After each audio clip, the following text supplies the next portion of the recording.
បាទសូមជម្រាបសួរប្រិយមិត្តទាំងអស់គ្នាបាទសូមស្វាគមន៍មកកាន់កម្មវិធីបច្ចុប្បន្នភាពអន្តរជាតិនៅថ្ងៃនេះគឺព្រឹកថ្ងៃសៅរ៍ទី27ខែធ្នូឆ្នាំ2025មកនៅសហរដ្ឋអាមេរិកនៅកម្ពុជាគឺវេលាយប់ទៅហើយណាចឹងនៅក្នុងកម្មវិធីបច្ចុប្បន្នភាពអន្តរជាតិខ្ញុំសូមសម្រង់យកព័ត៌មានពាក់ព័ន្ធជាមួយនឹងកម្ពុជានិងថៃទាំងអស់ដដែលប៉ុន្តែដោយផ្អែកទៅលើជ្រុងនៃសារព័ត៌មានអន្តរជាតិហើយនិងប្រតិកម្មនានាដែលសារព័ត៌មានមួយចំនួនមិនទាន់បានចុះផ្សាយនៅឡើយអញ្ចឹងខ្ញុំសូមសម្រង់ជូនប្រិមិត្តដូចតទៅគឺទី1គឺ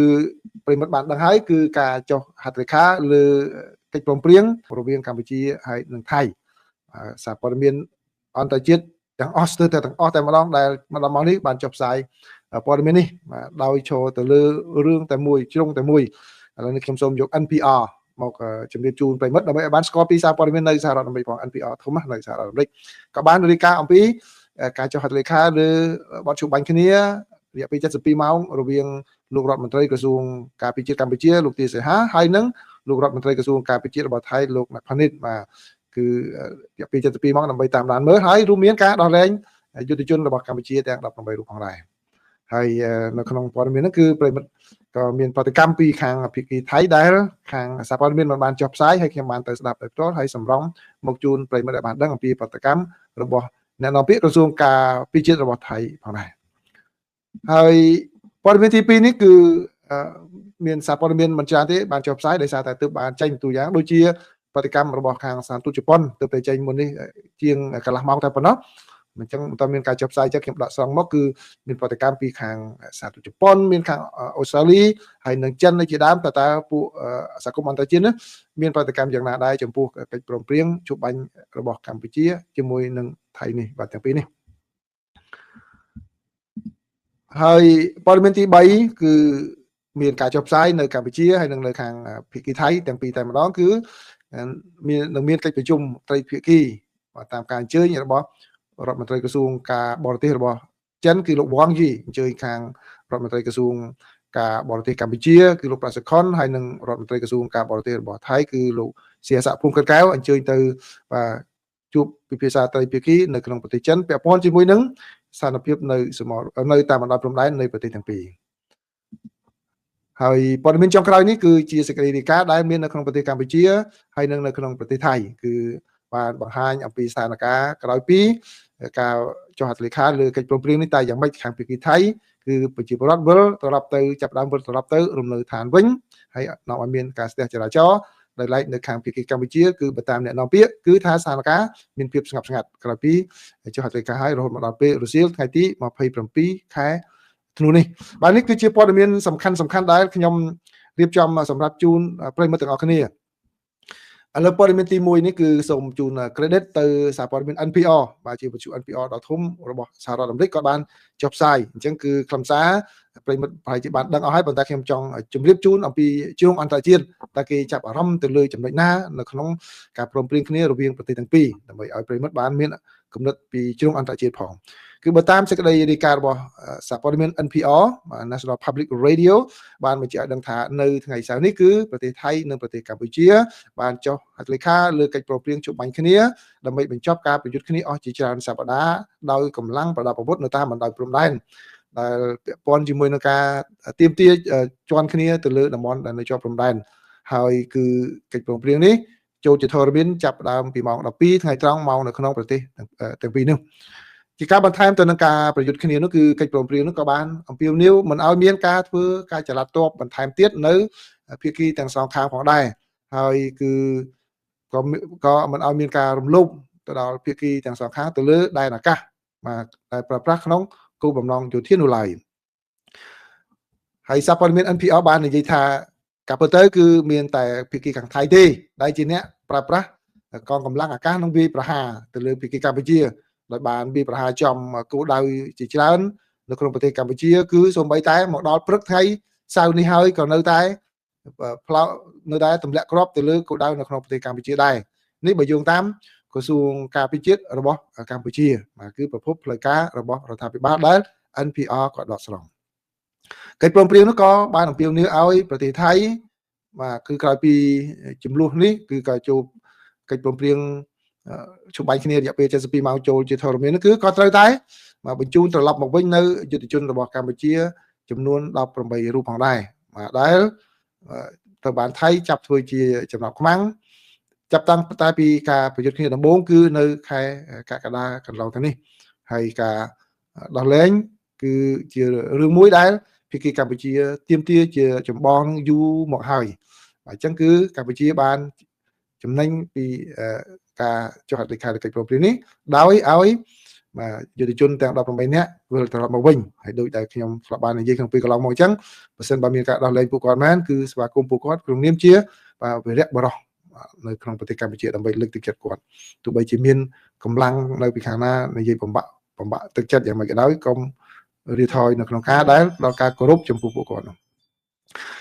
NPR បន្ថែមទៀតថាកិច្ចព្រមព្រៀងដែលបានចុះហត្ថលេខាដោយរដ្ឋមន្ត្រីក្រសួងការពិជាតិនៃប្រទេសទាំងពីរគឺលោកទាសីហានិងលោកណតផនណផានិតនៅចំណុចត្រួតពិនិត្យឆ្លងព្រំដែនបន្ទាប់ពី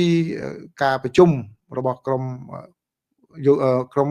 ការងារលេខាធិការដ្ឋាននៃប្រទេសទាំងពីរបានជួបប្រជុំគ្នាអស់រយៈពេល3ថ្ងៃដើម្បីជាផ្នែកមួយនៃការរៀបចំឲ្យមានរបស់គណៈកម្មាធិការកិច្ចការព្រំដែនទូទៅរវាងប្រទេសទាំងពីរនេះដែលជួបប្រជុំគ្នាកិច្ចព្រមព្រៀងនេះក៏បានប្រកាសថាភាគីទាំងពីរគឺបញ្ញាក្នុងការគោរពទៅតាមបទច្បាញ់ដែលបានចុះហត្ថលេខាក្នុងពេលកន្លងមកដែលកាលពីខែកក្កដាបន្ទាប់ពីមានការប្រយុទ្ធគ្នាអស់រយៈពេល5ថ្ងៃនៅពេលនោះហើយបន្ទាប់មកគឺមានកិច្ចព្រមព្រៀងជាបន្តផងដែរvàក្នុងនោះរួមមានការបដិញ្ញាចិត្តដើម្បីចាត់វិធានការចំនួន16ចំណុចក្នុងការបន្ធូរបន្ថយភាពតានតឹងរវាងប្រទេសទាំងពីរនេះបើតាមសេចក្តីរាយការណ៍របស់ NPR គាត់បានបញ្ជាក់ឲ្យបានដឹងថាកិច្ចព្រមព្រៀងបទច្បាញ់កាលពីខែកក្កដាដែលបានចុះហត្ថលេខាពីដំបូងនោះគឺទៅបានជួយសម្របសម្រួលដោយប្រទេសម៉ាឡេស៊ីហើយនឹងទៅបានជំរុញដោយមានការដាក់សម្ពាធផងដែរពីប្រធានាធិបតីសហរដ្ឋអាមេរិកគឺលោក Donald Trump ដែលពេលនោះលោកបានគម្រាមថានឹងប្រើប្រាស់ពន្ធគយដើម្បីឲ្យប្រទេសទាំងពីរជួបបាញ់គ្នាប្រសិនបើមិនជួបបាញ់គ្នាទេគឺអាចនឹងយកពន្ធគយខ្ពស់ហើយកិច្ចព្រមព្រៀងនោះគឺទៅបានបញ្ចប់ជាផ្លូវការបានន័យថាទៅបានចុះហត្ថលេខាចូលជាធរមានជាផ្លូវការនៅក្នុងខែតុលាដែលពេលនោះគឺមានការប្រជុំថ្នាក់តំបន់នៅក្នុងប្រទេសម៉ាឡេស៊ីដែលលោកប្រធានាធិបតី Donald Trump ក៏បានចូលរួមផងដែរ NPR បន្ថែមទៀតថាបើទោះបីជាមានកិច្ចព្រមព្រៀងនោះក៏ដោយគឺប្រទេសទាំងពីរនៅតែបន្តធ្វើសង្គ្រាមឃោសនាយ៉ាងជូរចត់ដាក់គ្នាទៅវិញទៅមកហើយអំពើហិង្សាតិចតួចនៅតាមបណ្ដោយព្រំដែននៅតែបន្តមាននៅឡើយហើយការប៉ះទង្គិចគ្នាបានឈានទៅដល់ចំណុចខ្លាំងនៅដើមខែធ្នូ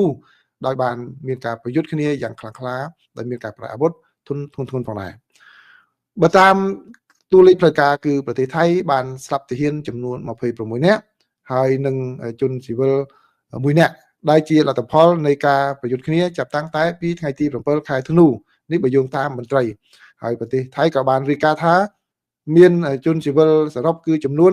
44នាក់ដែលបានបានស្លាប់បាត់បង់ជីវិតដោយសារតែផលប៉ះពាល់នៃស្ថានភាពនោះប្រទេសកម្ពុជាវិញគឺមិនទាន់បានចេញអំពីតួលេខផ្លូវការអំពីចំនួនយុទ្ធជនពលីរបស់ខ្លួននៅឡើយទេក៏ប៉ុន្តែកម្ពុជាបាននិយាយថាយ៉ាងហោចណាស់មានជនស៊ីវិលចំនួន30នាក់ទៅបានសម្លាប់ហើយនឹងមាន90នាក់ទៀតបានរងរបួសហើយមានប្រជាពលរដ្ឋរាប់សែននាក់បានភៀសខ្លួនចេញពីលំនៅឋានរបស់ពួកគេនៅក្នុងប្រទេសទាំងសងខាងកិច្ចព្រមព្រៀងនេះក៏បានអំពាវនាវផងដែរឲ្យភាគីទាំងពីរគឺគោរពទៅតាមកិច្ចព្រមព្រៀងអន្តរជាតិបាទគឺកុំឲ្យមានការដាក់មីនជាថ្មីហើយនោះឯងគឺជាការព្រួយបារម្ភសំខាន់របស់ប្រទេសថៃហើយទាហានរបស់ថៃដែលនៅតាមបណ្ដោយព្រំដែននោះគឺបានរងរបួសដោយសារការជាប់មីននឹងយ៉ាងហោចណាស់ចំនួន9លើកផងដែរនៅឆ្នាំនេះដោយអ្វីដែលថៃចោទថាជាមីនដែលដាក់ថ្មីដោយភាគីកម្ពុជាដែលឡែកភាគីកម្ពុជាវិញបានបដិសេធដោយចាត់ទុកថាមីនទាំងអស់នោះគឺជាសំណល់ដែលបន្សល់ពីសង្គ្រាមរាប់ទសវត្សរ៍របស់ខ្លួនដែលបានបញ្ចប់នៅក្នុងទសវត្សរ៍1990ហើយនៅក្នុងចំណុចមួយទៀតនៃកិច្ចព្រមព្រៀងនេះគឺភាគីទាំងពីរយល់ព្រមមិនចែករំលែកនៅព័ត៌មានคล้ายៗឬក៏ព័ត៌មានប្រឌិតដើម្បីបង្ខូចគ្នាទៅវិញទៅមកនោះទេកិច្ចព្រមព្រៀងក៏បាននិយាយថាវិធានការដែលបានដាក់ចេញកាលពីពេលមុននោះក្នុងការកំណត់ ព្រំដែនសីមារវាងប្រទេសទាំងពីរនិងចាប់ផ្ដើមដំណើរការឡើងវិញហើយភាគីទាំងពីរក៏យល់ព្រមក្នុងការសហការក្នុងការក្នុងកិច្ចខិតខំប្រឹងប្រែងដើម្បីបង្ក្រាបឧក្រិដ្ឋកម្មតាមអនឡាញផងដែរដែលនោះឯងគឺជាហេតុផលមួយដែលថៃគាត់បានយកមកប្រើប្រាស់ថាគឺជាការមួយដែលបង្ក្រាបល្បែងអនឡាញដែលរៀបចំដោយអង្គការឧក្រិដ្ឋកម្មមានការរៀបចំត្រឹមត្រូវហើយដែលធ្វើឲ្យជនរងគ្រោះរាប់ជាច្រើនបាត់បង់ប្រាក់រាប់ពាន់លានដុល្លារក្នុងមួយឆ្នាំបាទនេះគឺជាសេចក្តីរាយការណ៍របស់ NPR បាទអញ្ចឹងខ្ញុំសូមដកស្រង់មកប៉ុណ្ណឹងរបស់ NPR អញ្ចឹងបានប្រិមិត្តអាចបានដឹងសំខាន់ច្រើនហើយណាពីខ្លឹមសារសំខាន់ច្រើនហើយគឺអ្វីដែលខ្ញុំបានសរសេរខមមិនតិចហើយប្រិមិត្តបានឆ្ងល់សួរដែរហ្នឹងគឺបាទដោយដែលនិយាយចឹងគឺវាត្រឡប់មកការអនុវត្តយន្តការកំណត់ព្រំដែនគឺ JBC នឹងវិញដដែលបាទដរាបណាគឺស្ថានភាពស្ងប់ស្ងាត់មកវិញគឺមកអនុវត្តនឹងវិញដដែលអញ្ចឹងគឺត្រឡប់មកបាទចំណុចទី1អញ្ចឹងហើយបានអ្នកខ្លះសួរថាបាទអ្នកស៊ីសងទៅលើយើងមើលស្ថានភាពនឹងទេអញ្ចឹងដូច្នេះកំណត់របស់ខ្ញុំស្ថានភាពនោះគឺយើងត្រូវមើលឲ្យបានឆ្ងាយជាជាងមើលស្ថានភាពនៅនឹងភ្នែកនៅនឹងច្រមុះអញ្ចឹងខ្ញុំឃើញប្រិមិត្តក៏អាចមានសិទ្ធិនៅក្នុងការមើលស្ថានភាពតែជ្រុងហួសច្រមុះបន្តិចក៏បានដែរតែមើលទៅហួសពីជ្រុងច្រមុះនោះគឺយើងមើលយ៉ាងឃើញយ៉ាងម៉េចបាទបើយើងមើលជ្រុងច្រមុះគឺយើងអាចនឹងផ្ដោតទៅលើចំណុចមួយដែលគេថាភាគីទាំងពីរគឺមិនចលនាតបហើយអ្នកណានៅកន្លែងណានៅកន្លែងហ្នឹងបាទហ្នឹងគឺជារឿងមួយដែលអ្នកខ្លះថាបើសិនជាក្នុងករណីដែលកម្ពុជាចូលថៃតែវាមិនមែនជារឿងកើតឡើងទេគឺកម្ពុជាមិនចូលឬក៏អាចថៃចូលកន្លែងណាមកបើយើងអាចមានប្រតិកម្មអីចឹងណាខ្ញុំមិនដឹងដែរពីពុសានការនៅសមរភូមិដូចខ្ញុំធ្លាប់បាននិយាយហើយនិយាយទៀតមកដល់ពេលនេះគឺមានតែភាគីទាំងពីរទេដែលដឹងគឺទាហានកម្ពុជានិងទាហានថៃដែលឈរជើងនៅកន្លែងនោះទេដែលដឹងមានអ្នកណាដឹងក្រៅពីទាហានភាគីទាំងសងខាងទេហើយរូបភាពដែលចេញមកនៅតាមបណ្ដាញសង្គមទោះបីជាប្រភពរបស់ថៃក៏ដោយគឺថៃគាត់មាន audience របស់គាត់ដែលគាត់ត្រូវបម្រើសូម្បីតែអ្វីដែលលោកអនុทิននិយាយក្រៅពីកិច្ចប្រព្រឹត្តហ្នឹងគាត់ថាថៃគ្មានបាត់ដីណាមួយ inch នោះទេពីព្រោះគាត់ត្រូវតែបម្រើទៅលើមហាជនរបស់គាត់ហ្នឹងប៉ុន្តែបើសិនជាយើងមើលកិច្ចព្រមព្រៀងរយៈពេលវែងវិញទៅលើកិច្ចព្រមព្រៀងនេះផលរយៈពេលវែងវិញគឺទី1បាទរយៈពេលជិត200ថ្ងៃដែលជាង100ថ្ងៃអញ្ចឹងបាទដែលយុទ្ធជនកម្ពុជាទៅបានដល់ជាប់គុំខាំងនោះគឺទៅបានដល់លែងមកវិញដែលកន្លងមកថៃរកលេសគ្រប់បែបយ៉ាងទាំងអស់មិនឡើយលែងអញ្ចឹងយើងសង្ឃឹមថាគាត់នឹងអាចវិលត្រឡប់មកវិញក្រោយពី72ម៉ោងហើយចំណុចដែលសំខាន់នោះគឺត្រឡប់មកអនុវត្តកិច្ចព្រមព្រៀងដែលបានចុះក្នុងពេលកន្លងមកគឺតាំងពីកក្កដាតាំងពីតុលាដែលថៃខ្លួនឯងជាអ្នកប្រកាសលុបចោលដោយខ្លួនឯងឥឡូវត្រឡប់មកវិញអញ្ចឹងដែលកម្ពុជានិយាយជាហោហែមកហើយថាយើងមិនដែលបោះបង់ចោលអញ្ចឹងដូច្នេះតើអ្នកណាជាអ្នកឈ្នះអ្នកណាជាអ្នកចាញ់ចំហហ្នឹងឃើញទេបើអញ្ចឹងយើងមើលអញ្ចឹងហើយមួយទៀតថៃក៏សូម្បីតែនៅក្នុងសន្និសីទសារព័ត៌មានរបស់អ្នកនាំពាក្យក្រសួងការពារជាតិរបស់ថៃនេះគឺគាត់ខំរកហេតុផលលេសទាំងអស់គាត់ថាកម្ពុជាហ្នឹងគឺសូមជប់បាញ់មុនហើយតាំងពីសេចក្តីថ្លែងការណ៍របស់គាត់ជាមួយនឹងក្រុមរដ្ឋមន្ត្រីការបរទេសដែលប្រជុំនៅកូរ៉ាឡាំពួរគាត់ខំប្រឹង justify បាទមិនថាផ្ដល់ហេតុផលឲ្យយល់ឃើញថាគាត់ព្រមព្រៀងចុះហេតុលេខានៅថ្ងៃនេះគឺដោយសារតែកម្ពុជាសុំចាញ់មុនទេអីចឹងបាទគាត់លើកទាំងអស់ហើយគាត់បង្ខូចតាំងពីលិខិតរបស់រដ្ឋមន្ត្រីការពារជាតិរបស់កម្ពុជាផ្ញើទៅហ្នឹងដើម្បីបង្ហាញហេតុផលថាគាត់មិនមែនសុំចាញ់មុនទេគាត់មិនមែនសុំចង់លេខាគឺកម្ពុជាទេជាអ្នកដែលបាននិយាយសុំជួបបាញ់គ្នាតាំងពីនៅរដ្ឋមន្ត្រីការពារការបរទេសជួបនៅកូរ៉ាឡាំពួរប្រហែលថ្ងៃមុនបាទគឺនិយាយបានច្រើនណាស់បាទនេះចំណុចទី2ហើយចំណុចទី3គឺការវិលត្រឡប់មកបាទអនុវត្តទៅតាមយន្តការ JBC វិញដែរអាហ្នឹងឯងជាជោគជ័យពីព្រួយដោយដែលខ្ញុំចែករំលែកដោយមិនលំអៀងថាលំអៀងកម្ពុជាខ្លះក៏ប៉ុន្តែក៏យើងលំអៀងមានហេតុផលនោះគឺកម្ពុជានៅតែគោរពយន្តការនោះដែរដល់ថៃដែរចូលដែរចេញហ្នឹងបាទរហូតដល់ចុងក្រោយបោះទៅឃើញស្រាប់តែចំណុចមួយចំនួនទៅដល់ចាំថ្នល់ដែលថៃធ្លាប់សាងសង់មកចូលប្រមាណដូចជា100ម៉ែត្រជាងទៅក្នុងដល់ក្បែរនោះទៀតបាទមានរឿងនេះកើតឡើងឥឡូវគាត់ងាកមកត្រឡប់មកគោរពនឹងវិញដែរចឹងបានន័យថាបើក្នុងនេះយើងជាអ្នកដែលមើលទៅលើការងាររបស់ក្រុមចរចានោះគឺបានន័យថាវាជាជោគជ័យរបស់កម្ពុជាហើយមកដល់មកនេះកម្ពុជាមិនដែលប្រកាសជប់បាញ់គ្នាសុំគាត់ជប់បាញ់ទេគឺកម្ពុជានៅយល់ថាការពីខ្លួនជានិច្ចបាទអញ្ចឹងដូច្នេះរៀនមើលបញ្ហាឲ្យវាឆ្ងាយអញ្ចឹងយើងកាលណាយើងមើលតែមួយជ្រុងច្រមុះដែលគាត់និយាយអាហ្នឹងគឺយើងលោតទៅតាមសភាពការទៅតាមរូបភាពដែលគាត់យកមកដើម្បីបំរើពីព្រោះ audience របស់គាត់នៅក្នុងប្រទេសថៃហ្នឹងវាច្រើន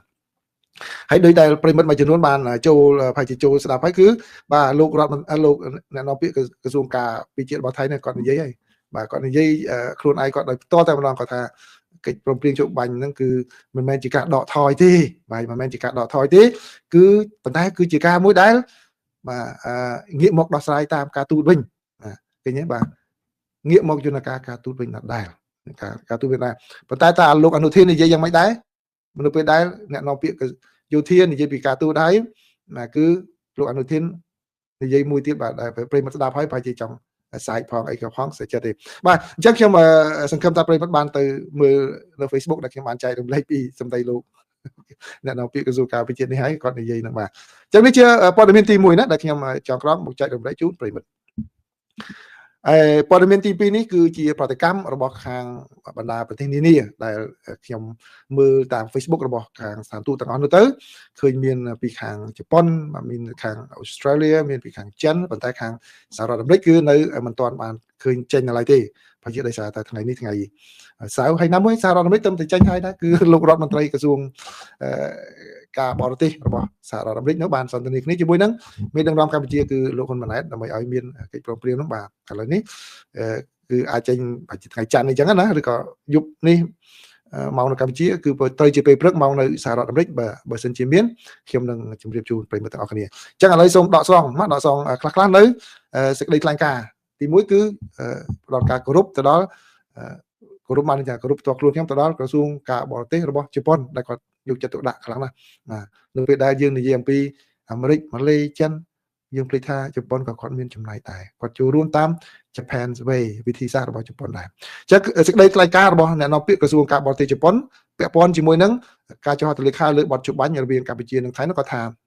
ចំណុចទី1គាត់ថានៅថ្ងៃទី27នោះគាត់បាននិយាយអំពីកិច្ចប្រជុំរបស់តាំងគណៈកម្មការព្រំដែនរហូតដល់មានលទ្ធផលកិច្ចប្រជុំរបស់អាស៊ាននៅពេលថ្មីហ្នឹងបាទគឺជប៉ុនគាត់ស្វាគមន៍ប្រទេសជប៉ុនសូមស្វាគមន៍សម្ដែងការស្វាគមន៍ចំពោះកិច្ចព្រមព្រៀងនេះនិងសង្ឃឹមយ៉ាងមុតមមថាកិច្ចព្រមព្រៀងបទជបាញ់នឹងទៅបានអនុវត្តយ៉ាងពិតប្រាកដចំពោះបកគាត់ណាបាទគឺ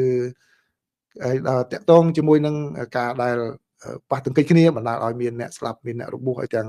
ភាគីទាំងសងខាងហ្នឹងគឺឲ្យមានជនភៀសសឹកអីជាច្រើនគាត់បាននិយាយថាសហគមន៍អន្តរជាតិរួមទាំងប្រទេសជប៉ុនបានជំរុញឲ្យភាគីទាំងពីរអនុវត្តការអត់ធ្មត់ជាអតិបរមា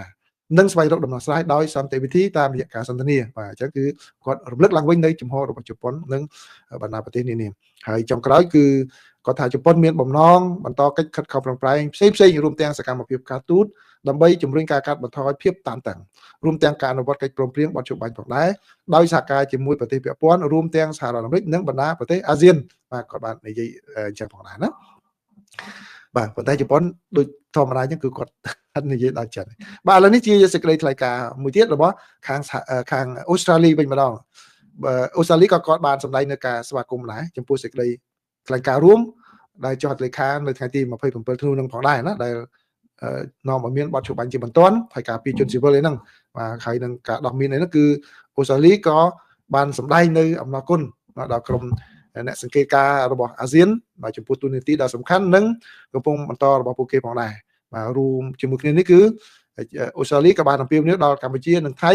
ទៅតែចាត់វិធានការបន្ថែមដើម្បីសម្រេចឲ្យបាននៅសន្តិភាពពេញលេញនិងយូរអង្វែងបាទគឺខាងអូស្ត្រាលីហើយដោយឡែកភាគីចិនវិញក៏គាត់សម្ដែងនៅក្តីសង្ឃឹមថាកិច្ចព្រមព្រៀងជបាញ់រវាងថៃនិងកម្ពុជានឹងត្រូវបានអនុវត្តប្រកបដោយប្រសិទ្ធភាពហើយជីវភាពរស់នៅរបស់ប្រជាជននៃប្រទេសទាំងពីរនឹងវិលមករកភាពប្រក្រតីឡើងវិញក្នុងពេលឆាប់ៗនេះបាទបើតាមការរាយការណ៍គឺឲ្យដឹងថាលោកវ៉ាងវិនពិនហើយអគ្គរដ្ឋទូតចិនប្រចាំនៅប្រទេសកម្ពុជានោះគឺគាត់បានអបអរសាទរដែលភាគីទាំងពីរសម្រេចបានបទជបាញ់គ្នាហើយតាមរយៈបណ្ដាញសង្គមនៅថ្ងៃនេះគឺលោកបានសម្ដែងក្តីសង្ឃឹមថាកិច្ចព្រមព្រៀងជបាញ់នេះនឹងត្រូវបានអនុវត្តប្រកបដោយប្រសិទ្ធភាពហើយជីវភាពរស់នៅរបស់ប្រជាជននៃប្រទេសទាំងពីរនឹងវិលមករកភាពប្រក្រតីឡើងវិញនៅក្នុងពេលឆាប់ៗនេះហើយលោកវ៉ាងវិនពិនក៏បានបញ្ជាក់ថាភាគីចិននៅតែបដិញ្ញាចិត្តយ៉ាងមុតមមនៅក្នុងការសម្របសម្រួលជំរុញនិងចរចានិងបន្តដើរតួនាទីស្ថាបនាក្នុងការកសាងសន្តិភាពឡើងវិញបាទនេះគឺជាជំហររបស់ប្រទេសចិនអញ្ចឹងហើយបានចូលទៅដល់ព័ត៌មានទី3ណាព័ត៌មាននេះជាព័ត៌មានទី3ដែលជាការប្រកាសរបស់ខាងក្រសួងការបរទេសរបស់ កម្ពុជាហើយក៏ទៅបានសារព័ត៌មាននៅក្នុងប្រទេសកម្ពុជាជាច្រើនចុះផ្សាយប៉ុន្តែសារព័ត៌មាននៅក្រៅប្រទេសនេះមិនទាន់ចុះផ្សាយនៅឡើយទេប្រហែលជាលឿនពេកការវិវត្តលឿនពេកឬក៏ដោយសារតែការចុះហត្ថលេខាលើកិច្ចព្រមព្រៀងជួបបាញ់គ្នានោះវាជារឿងធំដែលសារព័ត៌មាននៅខាងក្រៅប្រទេសគេផ្ដោតលើរឿងហ្នឹងសិនអញ្ចឹងណាបាទអញ្ចឹងសូមដកឲ្យស្រង់ពីខាងក្រសួងការបរទេសរបស់កម្ពុជាក៏ដូចជាសារព័ត៌មាននៅក្នុងប្រទេសថៃបានចុះផ្សាយរឿងហ្នឹងអញ្ចឹងខ្ញុំសូមដកស្រង់ពីយកពីប្រភពចំនួន2ដើម្បីជម្រាបជូនប្រិយមិត្តផងដែរបាទគឺខាងប្រទេសចិនណាប្រទេសចិនតាមរយៈរដ្ឋមន្ត្រីក្រសួងការបរទេសរបស់ខ្លួនគឺលោកវ៉ាងយីបានអញ្ជើញទាំងរដ្ឋមន្ត្រីក្រសួងការបរទេសរបស់កម្ពុជាលោកប្រាក់សុខុនហើយនិងរដ្ឋមន្ត្រីក្រសួងការបរទេសរបស់ចិនសំទោសរបស់ថៃបាទគឺលោកសៀស័កភួងកិតកៅឲ្យទៅចូលរួមកិច្ចប្រជុំគណៈត្រីភាគីដែលប្រព្រឹត្តទៅនៅថ្ងៃស្អែកហ្នឹងគឺថ្ងៃទី28និង29ធ្នូគឺក្រោយពីភាគីទាំងពីរបានចុះហត្ថលេខាលើកិច្ចព្រមព្រៀងជួបបាញ់គ្នាដែលចូលជាធរមាននៅថ្ងៃទី27វេលាម៉ោង 12 ថ្ងៃត្រង់ហើយគឺកម្ពុជាបានអញ្ជើញទៅដល់ហើយបើតាមសេចក្តីរាយការណ៍ពីខាងភាគីចិនមកវិញគឺកម្ពុជារដ្ឋមន្ត្រីក្រសួងការបរទេសរបស់កម្ពុជាបានអញ្ជើញទៅដល់ហើយណាដែលមានការជួបជំនួបដំបូងខ្លះៗផងដែរប៉ុន្តែខ្លឹមសារយ៉ាងណានៅមិនទាន់ដឹងនៅឡើយទេបាទហើយដល់ឡែកខាងភាគីថៃវិញបើយោងតាមសេចក្តីរាយការណ៍របស់សារព័ត៌មានថៃនានាគឺ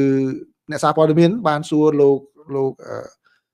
នាយករដ្ឋមន្ត្រីចាំផ្ទះគឺលោកអនុทิនឆាន់វីរកុលអំពីការប្រជុំហ្នឹងថាយ៉ាងម៉េចដែរដែលបានជាចិនអញ្ជើញភាគីថៃទៅជួបប្រជុំនៅក្នុងប្រទេសចិនណានៅថ្ងៃទី28 29អីចឹង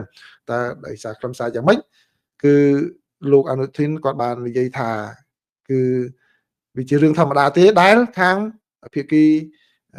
ទំនាស់គ្នាទៅជួបហ្នឹងគឺពួកយោធាគេដោះស្រាយគឺកិច្ចការយោធារីឯបញ្ហាការទូតគឺរដ្ឋមន្ត្រីការបរទេសគឺជាអ្នកដែលចូលរួមដោះស្រាយដូច្នេះសម្រាប់លោកគឺវាជារឿងមួយសមស្របដែលអញ្ជើញរដ្ឋមន្ត្រីក្រសួងការបរទេសទៅជួបប្រជុំគ្នាជាមួយនឹងកម្ពុជាបន្តទៀតនោះបាទពីព្រោះអីមានអ្នកសារព័ត៌មានសួរថាចាំបើមានកិច្ចព្រមព្រៀងទៅហើយនឹងចាំឲ្យទៅជួបប្រជុំទៅអីទៀតបាទអញ្ចឹងណាបាទអញ្ចឹងហើយបានលោកអនុทิនគាត់ថាអូអញ្ចឹងរឿងផ្សេងគ្នាបាទឥឡូវនេះគាត់ខំញែកហើយអ្វីដែលបាទគាត់បាននិយាយសម្រាប់មហាជនរបស់គាត់គាត់ថាអូប្រពីកិច្ចព្រមព្រៀងនេះចូលគឺថៃអត់មានបាត់ដីមកអ៊ីងណាទេបាទអញ្ចឹងដូច្នេះដោយដែលខ្ញុំបានជម្រាបលើកមុនអញ្ចឹងអ្វីៗក៏ដោយគឺយើងរងចាំមើលប្រតិកម្មបន្តទៀតក្រោយពីការចុះហត្ថលេខាលើកិច្ចព្រមព្រៀងនេះតើភាគីទាំងពីរអនុវត្តយ៉ាងម៉េចដែរហើយព័ត៌មានចុងក្រោយនេះគឺសូមដកស្រង់ពីខាងប្រទេសកម្ពុជាផងពីខាងកាសែតថៃផងដែរបាទគឺដំបូងនេះគឺសូមជូនពីការរៀបរាប់របស់ខាងអ្នកនាំពាក្យរបស់ក្រសួងការពារជាតិរបស់កម្ពុជាគឺអ្នកស្រីឧត្តមសេនីយ៍ឯកម៉ាលីសុជាតាគឺតាមសេចក្តីរាយការណ៍បានឲ្យដឹងថាអ្នកស្រីបានបញ្ជាក់ថាក្រោយពីភាគីទាំងពីរបានឯកភាពគ្នាលើបទជួបបាញ់ជាបន្ទាន់និងក្រោយពីការចុះហត្ថលេខាសេចក្តីប្រកាសរួមចាប់តាំងពីម៉ោង 12 ថ្ងៃត្រង់ថ្ងៃទី27ធ្នូឆ្នាំ2025